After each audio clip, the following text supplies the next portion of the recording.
Welcome back to this week's episode of AMA Friday with Amy Miller, Recruiting in Yoga Pants, and this is the birthday edition.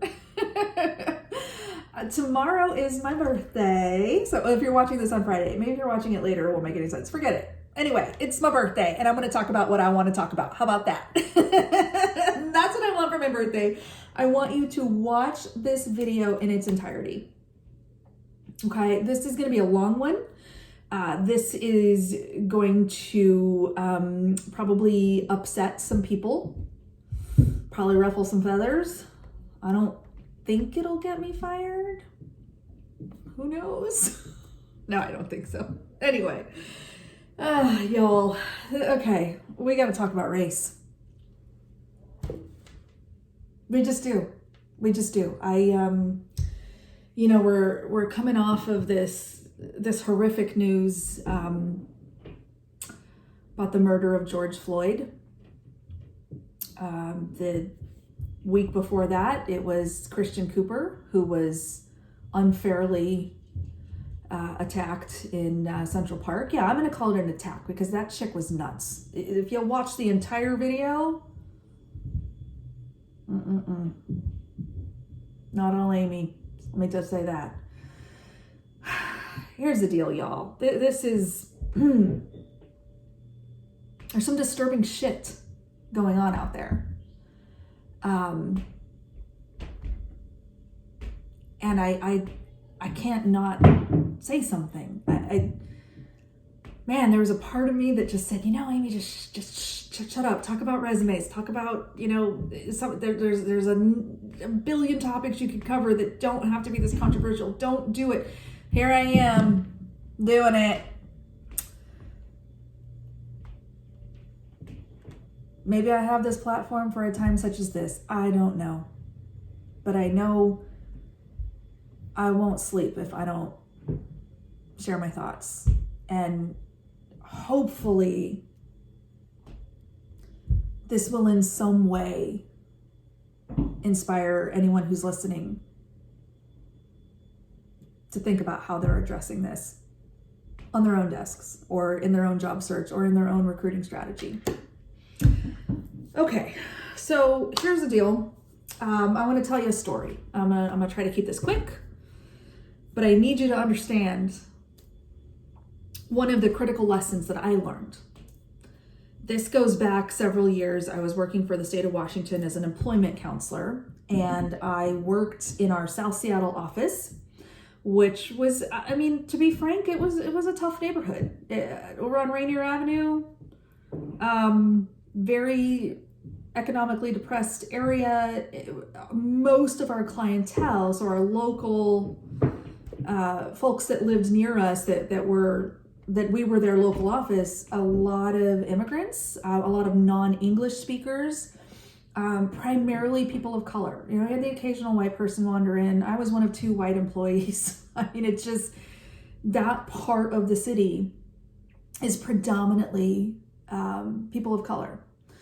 And so I was working there and I was an employment counselor, and there was a fight in the bathroom. This was not an unusual circumstance, sadly, but there 2 women had gotten into a fight, and I went in to break it up, get everybody out of the bathroom, try to, calm the situation as best I can, figure out what's going on. Police have been called, of course, at this point. One of my coworkers called the police. And as I'm standing at the front desk and I'm talking to one of the girls that was involved in the altercation, her name is Laura. I'll never forget her. I could see her 10 years later, see her face. So Laura and I are talking, and she's understandably very upset. And she's crying, and she's, it wasn't my fault, and I was attacked, and I don't want to get kicked out of the program. She was in this mandatory job search program based on being on public assistance. It was a requirement that she go through this job search training. And she was really scared that she was going to get booted and all of this. So I'm trying to comfort her as best I can, and no, we understand, and we're going to sort it all out, and we'll get your counselor out here to talk to you, and these kinds of things. And the police show up, and he walks behind her, looks at me, like non-verbally, you know, is this the one? And I nodded, because yeah, she was one that was involved in the altercation. Any guesses what happened next? He handcuffed her.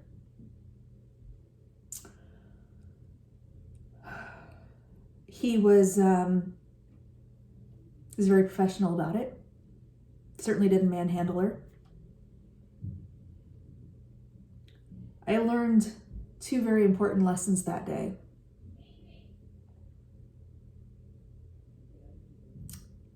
My silence was not helpful.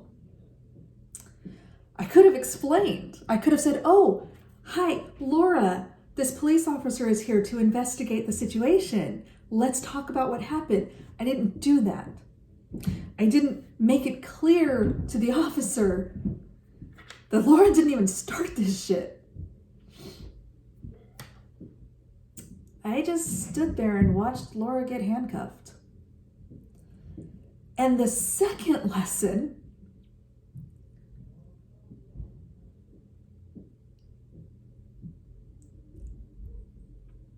as soon as she understood what was happening,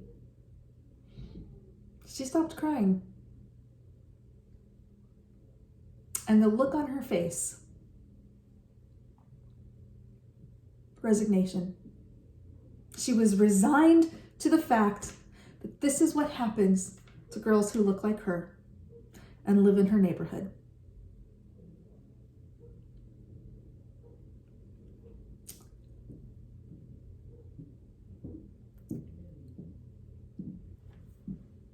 I don't want that for my daughters. I'm sure Laura doesn't want that for her children either. My children, of course, have the benefit being white, upper middle class.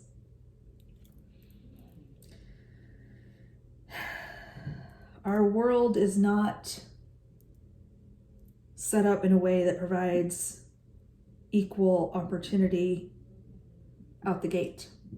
It's just not. Y'all know my story. If you read my blog from a few weeks ago, you know where I came from, you know how I got into recruiting, you know how hard it was for me to get into big tech. There are absolutely people more privileged than me. There are people a lot less privileged than me too. I firmly believe that I have a responsibility to use my voice, to use my platform, whether it's these weekly videos, whether it's blog posts, whenever and wherever I can run my mouth. I have a responsibility to try to level that playing field as much as I can. And that is absolutely accurate in recruiting. I have a responsibility to my employer to find the right people, the best, depending on your interpretation of best, people who can do the job, people who want to do the job, people who can be great at the things that we want them to do. I also have a responsibility to check bias, whether it is my own, whether it is the hiring team, regardless of who, where, how, why. If I'm seeing those unconscious biases sneaking into the process, I have to call it out. If you are a recruiter and you are not willing to push back on companies that allow bias to run unchecked, you are part of the problem. I'm not saying you're going to win every battle. I'm not saying that any of us can march into a CEO's office and tell him how it should be done. I'm not saying that. Some of these changes are so incremental and happen over so much time that it's hard to see from a year ago to now what's happened. But be part of the work. Be part of the solution. Be part of the conversation. And don't think that your job stops at making sure that there's a woman being interviewed. Don't think that, well, gosh, I found a black engineer. The manager didn't want to talk to him. I don't know what I'm supposed to do. Ask questions. Push back. Mr. Hiring Manager, so you want somebody with a PhD and they have to come from Carnegie Mellon or MIT, and here's this laundry list of things. And how critical is this for this particular role? And how much might we be limiting our candidate pool with these extra requirements? It is no secret that certain factors that we like to use in recruiting sometimes can adversely affect women and people of color. It is just true. You don't have to like it. You don't have to agree with me. You can set the comment section on fire. Do not tell me what I know to be true. I've seen it happen.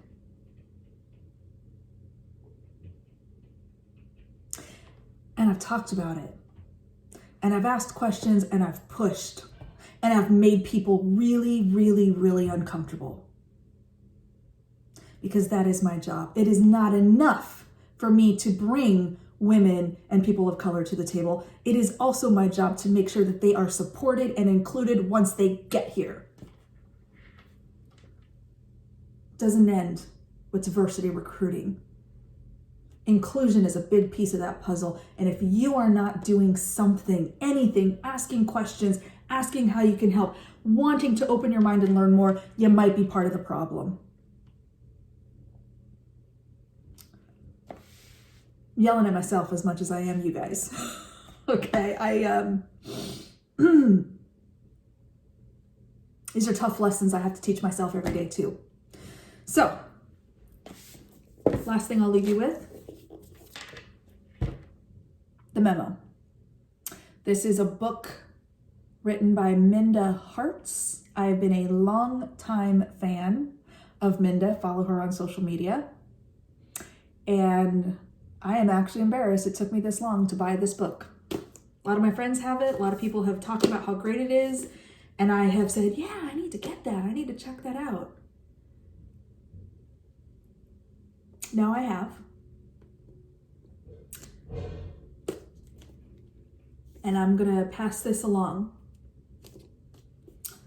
I will buy a copy for the first 10 people that email me at amy@recruitinganyogapants.com. First 10 people that ask, because I got to cap it somewhere, send me an email, put The Memo in the subject line, include your address wherever you want me to send it. I will send you a copy of this book. This is an important read. This is a book about women of color and dealing with the workplace and microaggressions and discriminations, but this is something all of us need to wrap our heads around and learn from.